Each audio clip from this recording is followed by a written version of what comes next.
नमस्कार बंधुरा केमन आছেন সবাই আশা করি সবাই ভালো আছেন। আজকে আমি রান্না করব সজনা ফুলের কোপ্তা। তো নিয়ে নিলাম সজনা ফুল 100 গ্রাম, চিংড়ি মাছ দিয়ে দিলাম 50 গ্রাম। এবার জল দিয়ে আমি সিদ্ধ করব,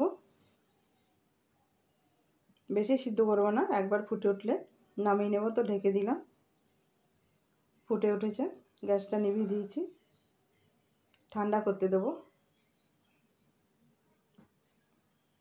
ঠান্ডা হয়ে গেছে, এরপর আমি মিক্সিতে বেটে নেব। মিহি করে বাটবো না, একবারই ঘুরিয়ে নেব। তো এরকম করে নেব আধ বাটা। এরপর আমি একটা থালায় নিয়ে নিলাম সজনা ফুল আর চিংড়ি মাছ, দিয়ে দিলাম আলু সিদ্ধ অর্ধেক, নুন, হলুদ গুঁড়ো, গরম মশলা গুঁড়ো হাফ চামচ, রসুন বাটা হাফ চামচ, আদা বাটা হাফ চামচ, আর এরপরে দেবো আমি বেসন 1.5 চামচ, দিলাম একটুখানি চিনি। তো মাখিয়ে নেব সব কিছু। মাখানো হয়ে গেছে। তো বন্ধুরা, সজনে ফুল আমরা বড়া খেয়েছি বা আরও অনেক রকম করে খেয়েছি, এরকম করে একবার খেয়ে দেখবেন। তো ভাজার জন্য আমি কড়াইতে তেল দিয়ে দিলাম। এরপর আমি কোপ্তাগুলো ভেজে নেব।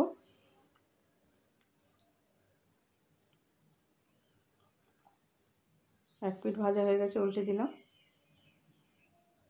হয়ে গেছে ভাজা, তুলে নিয়েছি আমি কোপ্তাগুলো।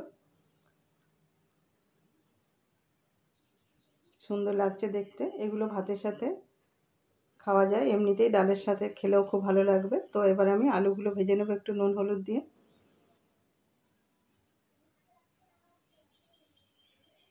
ভাজা হয়ে গেছে আলুগুলো, তুলে নেব। সুন্দর লাগছে। আরও খানিকটা তেল দেবো আমি। দিলাম গোটা জিরে, তেজপাতা, শুকনো লঙ্কা, দিলাম পেঁয়াজ কুচি। পেঁয়াজ কুচি আমি একটি মাঝারি নিয়েছি। টমেটো দিলাম একটা ছোট,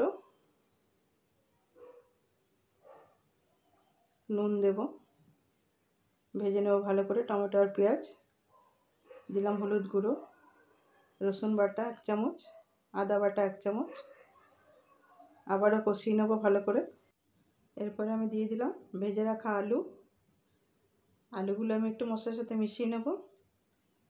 দিলাম ধনে জিরে গুঁড়ো 1 চামচ, লঙ্কা গুঁড়ো 1 চামচ, একটু কষিয়ে নেব মশলাগুলো।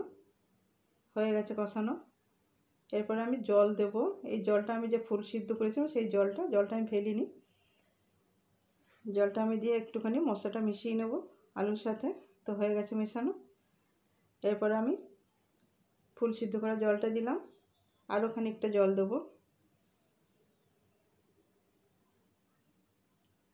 তো দিয়ে দিলাম জল। এখানে আমি 1.5 কাপ জল দিয়েছি। ঢেকে দেবো 5-6 মিনিট, গ্যাস কমিয়ে। হয়ে গেছে 5-6 মিনিট, আলু সিদ্ধ হয়ে গেছে। এরপর আমি দেব ভেজে রাখা কোপ্তা।